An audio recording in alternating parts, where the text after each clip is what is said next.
안녕하세요. 프로파일러 배상훈입니다. 2020년 8월 28일입니다. 한 일주일도 더 됐죠?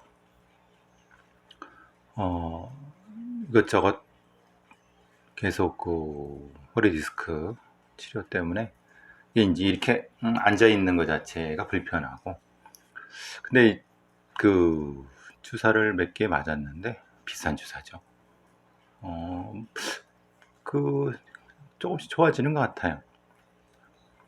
원래 그래서 이제 서서 했는데 그것도 좀 불편해. 그래서 어제 그저께 수요일은 계양도서관, 인천에 있는 계양도서관에서 관련된 강의를 했어요. 프로파일링 강의는 아니고 음, 엠번방, 박사방, 손정우 사건 같이 성착취범죄에 대한 거를 이제 강연을 좀 했고, 그 범죄 예방이라는 거, 그리고 그 일주일 전에 그렇게 했고, 수요일 날 했는데, 그러니까 19일 날 한 거죠. 그리고 26일 날, 그저께는 이제 전체적으로 이제 프로파일러에 하는 일이나 이런 거 좀 범죄 예방 관련된 그런 얘기를 조금 더 해버렸어요. 이게 갑작스럽게, 아시다시피 갑작스럽게 그 지금 8.15 집회 때문에 코로나 대폭발이 일어나면서 이제 대면으로 강연이 예정돼 있던 것이 비대면으로 바뀌어서 줌으로 하는데, 줌이나 아니면 뭐 이런 그 동영상을 찍어서 하는데 쉽지가 않더라고요. 이제 앞에 있는 사람들을 보고 해야 되는 강연을 생각했었는데, 어쨌든 좀 상황이 많이 안 좋아지고 있습니다. 지금 상황에선 뭐 언제까지 이게 갈지 당장 응급으로 잡으려고 하는 것 같은데, 3단계 안 하면서도.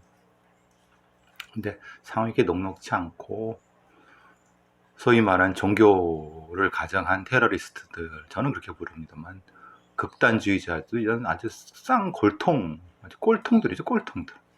그런 극단주의 테러리스트들을 막기 위한 어떤, 이게 열린 사회죠, 열린 사회의 민주주의 사회에서 그 민주주의 사회를 해치려고 하는 적들을 민주주의의 방법으로 대응하려고 하니까 사실 버거운 거죠. 그러니까 이걸 어떤 세심한 법체계나 매뉴얼이라든가 관행 같은 것들이 없는 상태에서 사회 안전이 심각하게 침해받고 있는데, 그 수단이 매우 제한적인, 수천 명이 바이러스의 매개체 에이전트죠. 된 상태에서 어, 거리를 활보하고 곳곳에 암약하면서 사회를 무너뜨리려고 하는 이 시스템, 이 상황을 민주주의 시스템 안에서 해결하려고 하는, 그리고 그래야 되고, 그렇다고 해서 계엄령을 선포하거나 위수령을 선포해서 그 테러리스트라고 해서 직결 처단을 하거나 처형을 할 수는 없지 않습니까? 너 바이러스 테러했지, 가서 잡아다가 바로 총으로 빵 쏴버릴 수는 없지 않습니까? 민주주의 시스템 안에서 해결해야 되는데, 그게 가장 어렵다는 겁니다. 예전에 읽었던 칼 포퍼의 열린 사회와 그 적들이라고 하는 그 책이 바로 이런 민주주의 시스템에서 민주주의를 표방을 하지만 민주주의를 파괴하려고 하는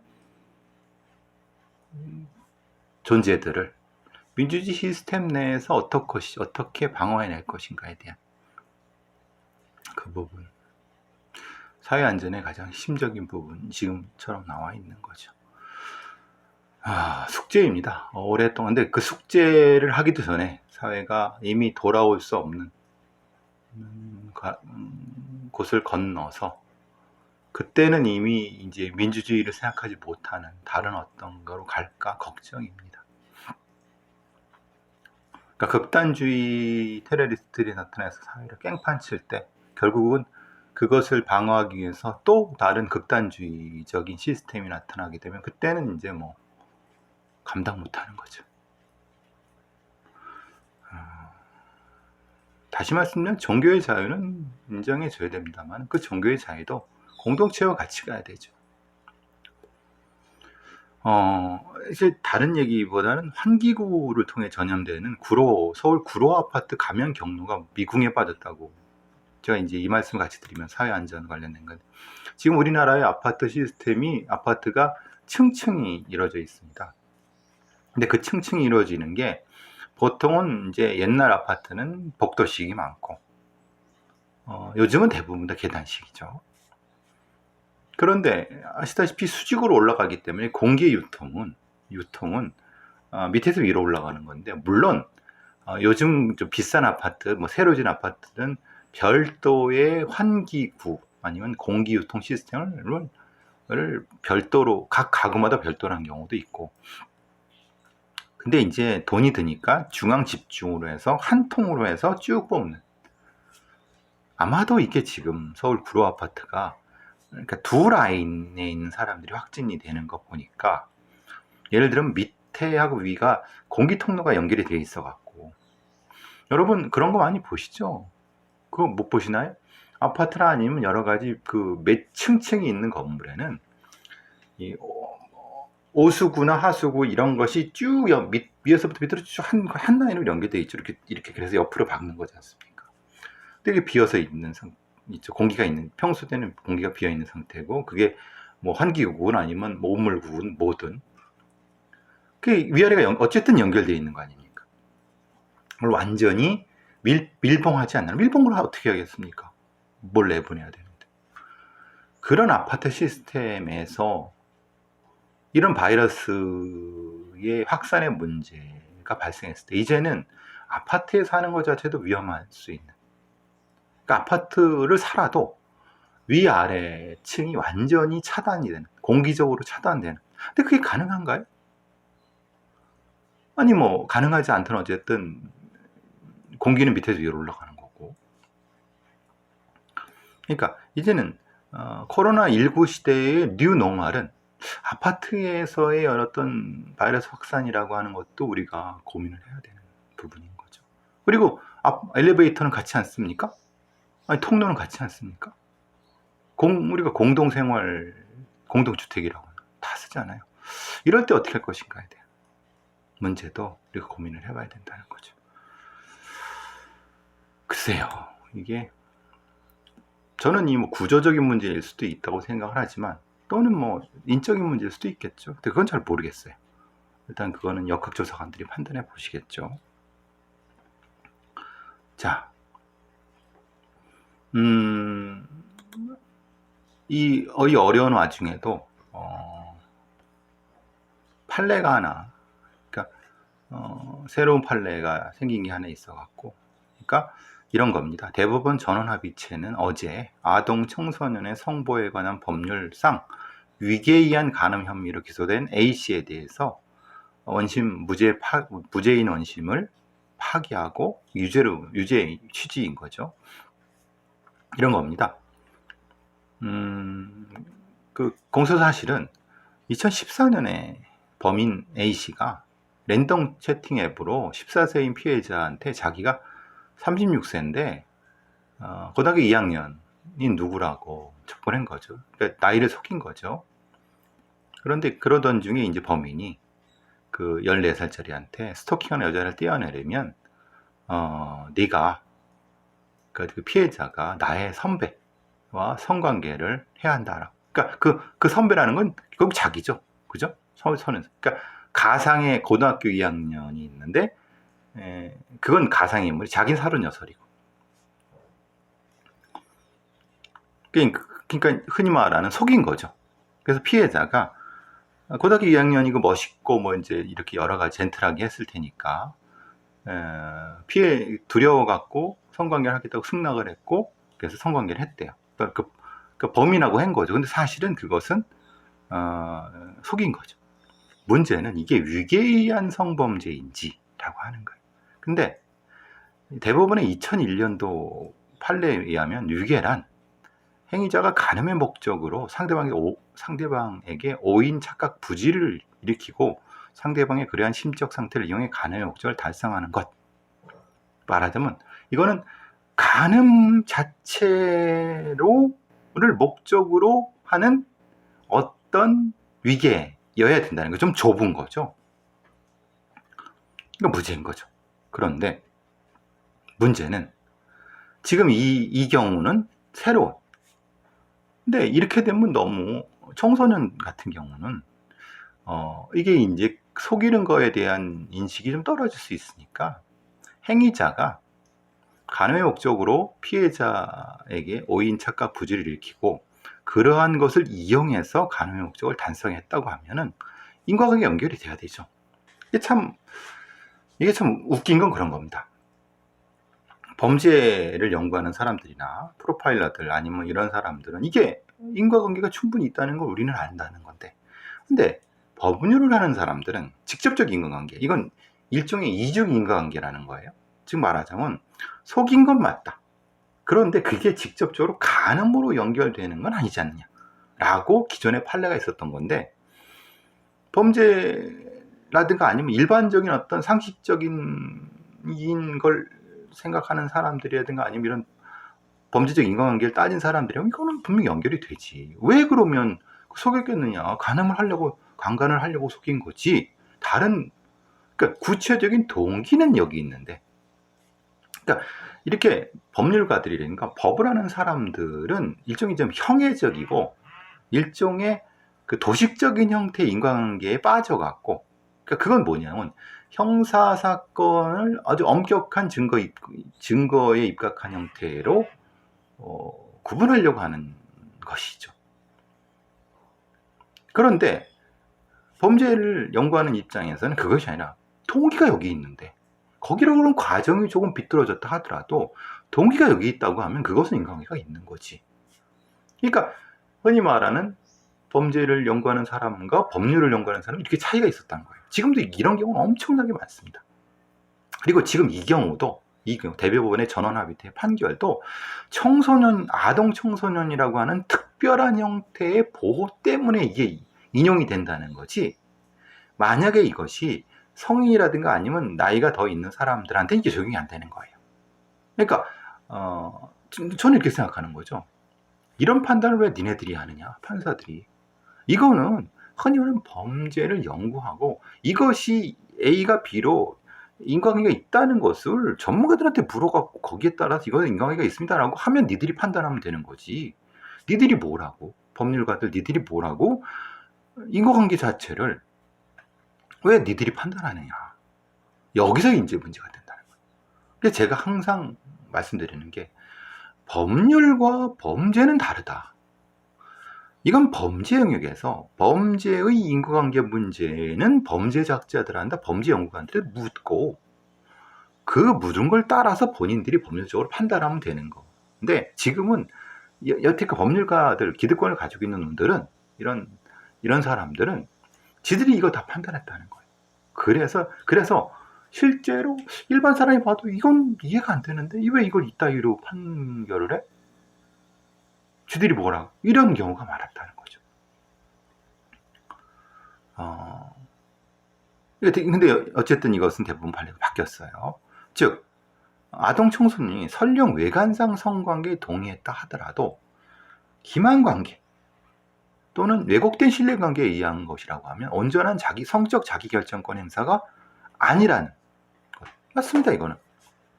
즉 말하자면 이건 온전한 성적 자기결정권 행사가 됐는가, 그리고 이렇게 속인 이유가 뭔가, 기초적인 동기가, 이거를 판단해야 되는 거죠. 어쨌든 좀 전향적인 판결이지만은 저는 전체적으로 법원의 판결, 판사들의 판결에 구체적인 어떤 프로세스가 바뀌어야 된다. 모르면 물어봐라.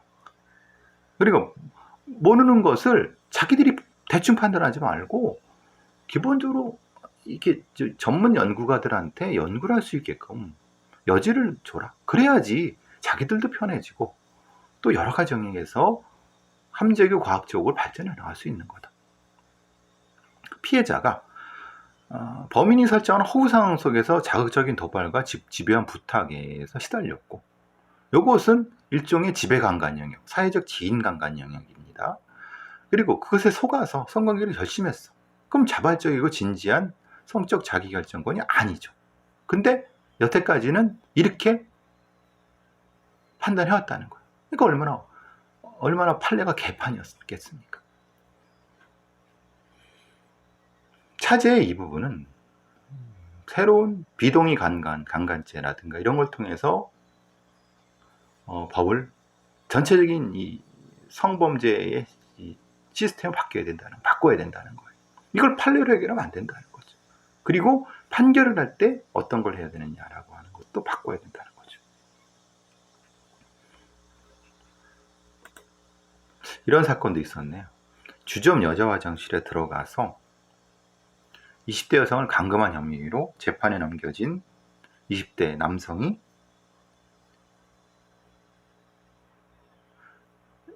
6개월의 집행유예 2년을 선고받았어요. 120시간에 사회봉사 40시간에 이 성폭력 치료를. 그러니까 이게 좀 애매한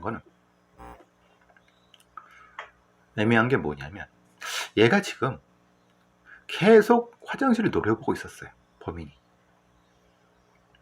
그리고 여자들이 이렇게 들어갈 때 여자가 화장실에 나오는 것에 일부러 부딪히기도 하고 들여다보기도 하고, 그러니까 노리고 있었던 거죠. 그러니까 이건 우발적인 것이 절대 될 수가 없죠. 그러니까 이런 거죠. 술을 먹고 그냥 그 화장실을 못 찾아갖고 비틀거리다 들어갔는데 깜짝 놀라서 다시 나온 뭐 이런 상황은 절대 아니라는 거예요. 그거는 CCTV를 확인해 볼 수 있어요.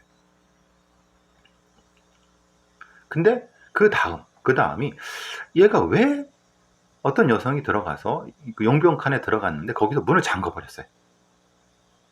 그러니까 예를 들면 바깥에서 잠그는 게 아니에요. 바깥으로 잠글 수는 없죠. 그러니까 여자가 들어갔는데 따라 들어가서 안에 밀치고 들어가서 잠근 거예요. 그럼 이것은 무슨 범죄일까요? 그런데 지금 이게 성폭력 범죄 처벌에 관한 특례법상 성적 목적 다중 이용 장소 침입죄로만 기소가 됐어요. 이거는 사실은 강간 미수죠. 생각해 보세요. 관악구 신림동에서 문을 열고 들어가려다가 문이 장착하고 못 들어갔어요. 주거 침입죄만 적용이 됐어요. 그럼 왜 들어가려고 했을까요? 당연히 강간이 목적이겠죠? 지금 이것은 생각해 보세요.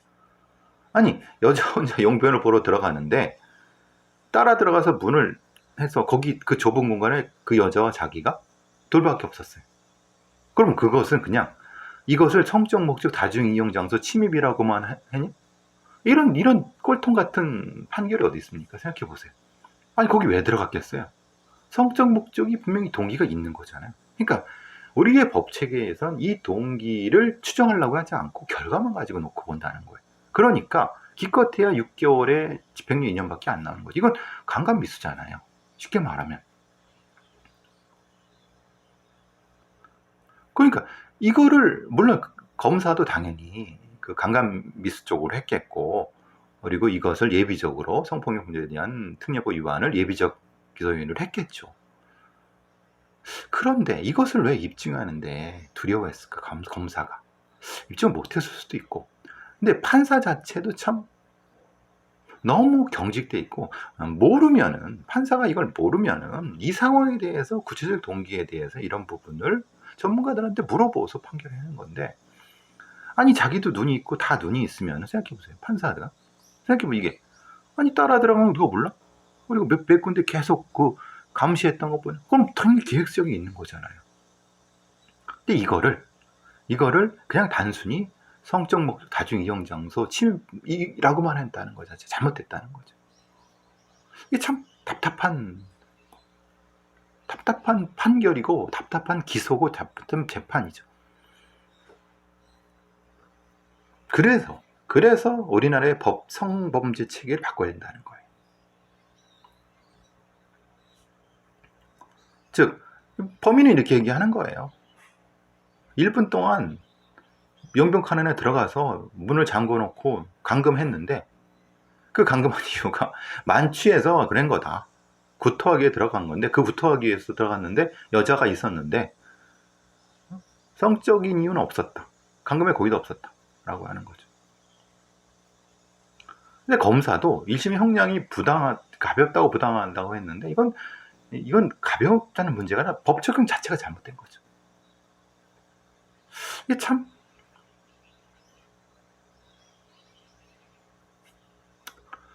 어쨌든 이런 사건이 있었네요. 이건 이제 가정폭력이라고 하는 부부폭력이죠. 황혼 이혼을 하고 전 남편 신세를 훼손한 여성이 있었는데 40년 동안 맞고 살았다라고 해서 법정에 죄송하다. 이혼한 남편한테 수면제를 먹여 잠들게 한 다음에 신체 중요 부위, 아마도 우리가 익히 추정하기에는 아마 성적인 어느 부위가 되겠죠. 일부를 훼손했어요. 이 피고인, 그러니까 훼손한 여자분이죠. 법정에서 69살입니다. 40년 동안 먹고 살았는데 2년 전 적금금지 신청까지 했다. 이혼 후에도 폭력에 시달렸다. 남편은 70살이고 수면제를 먹여 잠들게 한 다음에 신체 주요 부위를 절단했다. 특수 중상입니다.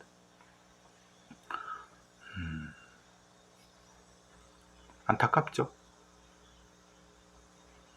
우리 부부간의 폭력 이런 것을 진지하게 해결할 수 그 전에, 근데 그것도 자식도 있고 여러 가지 여건 때문에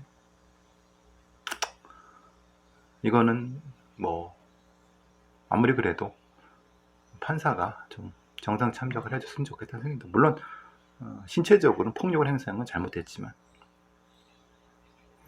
조금 더 넓게 보면 일종의 정당방위로 판례가 좀 넓어져야 되지 않을까 싶습니다. 왜? 지금 이 인간을 한테 무엇을 하지 않으면 내가 맞아 죽겠다 생각을 하면은 정당방위의 법리가 될 수 있다는 생각을 하는데, 모르겠습니다. 이건 조금 더 인과관계가 좀.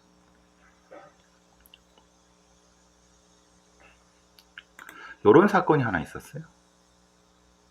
코로나 시국인데 미친놈인데 진짜 20대 남성놈인데 서울 중랑구 상봉동 일대에서 자전거를 타고 가면서 지나가는 여성한테 상습적으로 침을 뱉었다고 합니다. 근데 이거를 상습 폭행이에요. 이게 상습 폭행이 맞습니까? 그러니까 침을 뱉는 건 폭행이 맞습니다. 그것도 상습적으로 했으니까. 근데 지금 같은 시기에는 이것은 일종의 바이러스 테러가 될 수도 있겠죠. 그러니까 예를 들면 물론 이 범인이 바이러스 확진자인 건 이 얘기가 아니라 확진자일 거라는 추정을 피해자들이 할 수 있잖아요. 그게 얼마나 공포스럽습니까?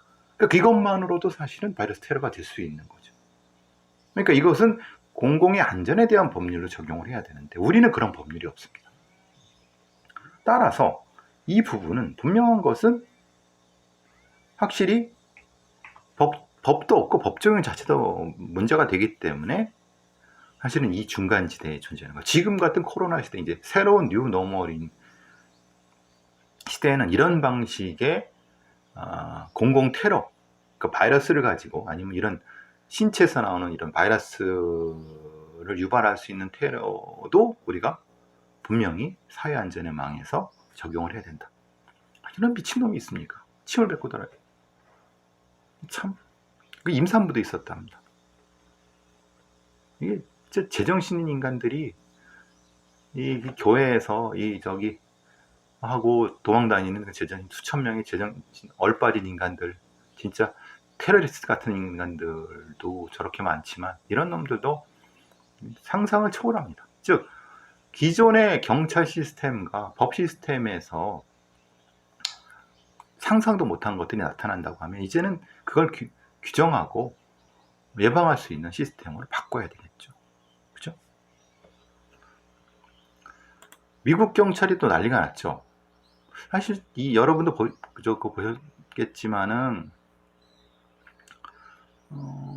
왜 흑인들한테 백인 경찰이 저렇게 총으로 난사를 할까? 그러니까 말하자면 제이컵 블레이크죠.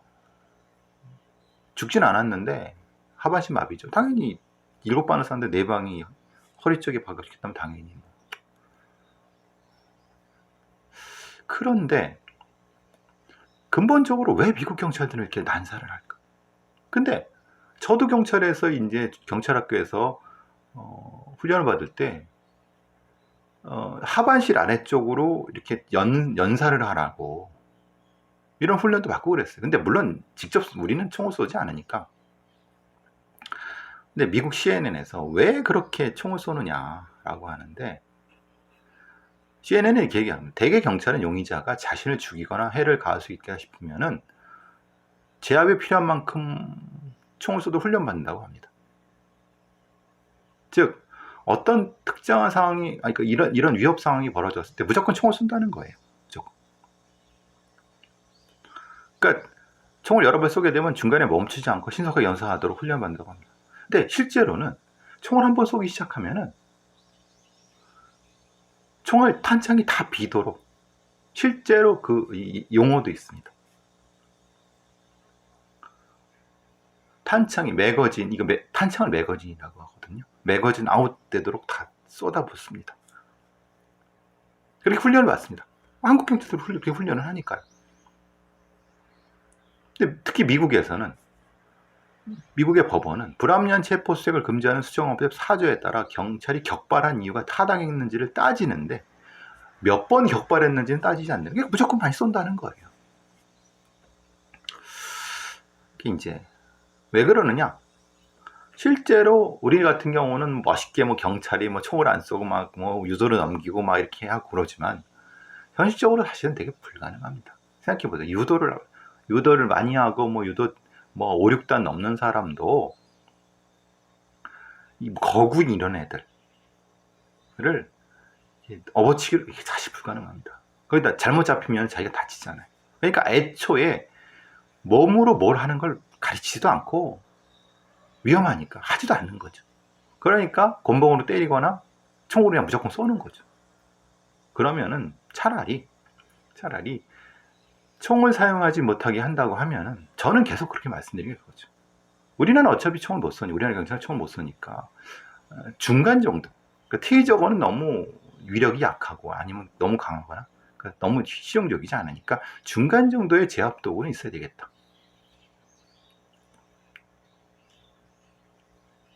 그러니까 미국 경찰은 그렇게 쏘도록 훈련 받았으니까 그렇게 쏘는데 실제로는 그렇게 하면 안 되죠. 특히 이것은 인종적인 어떤 차별이 몸에 뱄기 때문에, 흑인한테만 쏘는 이런 부분이 있기 때문에, 그러니까 맨손 제압술이 익숙하지도 않고 자신감도 부족하기 때문에 무조건 총을 쏜다. 그래서 물리적 제압 기술이 익숙하도록 다른 무기에 대한 어떤 사용 필요성을 확대해야 된다. 이런 등등등. 우리나라에 적용하려고 우리는 총은 좀 그렇다고 치고 총과 어떤 테이저건 사이에 있는 중간의 제압 도구, 그렇다고 해서 치명적이지 않은, 그렇지만은 제압할 수 있는 이런 것이 개발돼야 된다. 충분히 개발할 수 있다. 우리도 큰 사고가 나기 전에. 미국은 이거는 전체적인 인종차별의 문제라는 다양한 문제가 있는 거고, 우리는 좀 더 다른 차원에서도 분명히 대응이 돼야 될 거라는 생각을 합니다. 자, 오늘 여기까지 하도록 하겠습니다. 저도 좀 이제 오늘 편파TV 생방송 있고 7시입니다. 오늘은 또 병원도 가봐야 되고요. 자, 여기까지 하겠습니다. 코로나 조심하세요.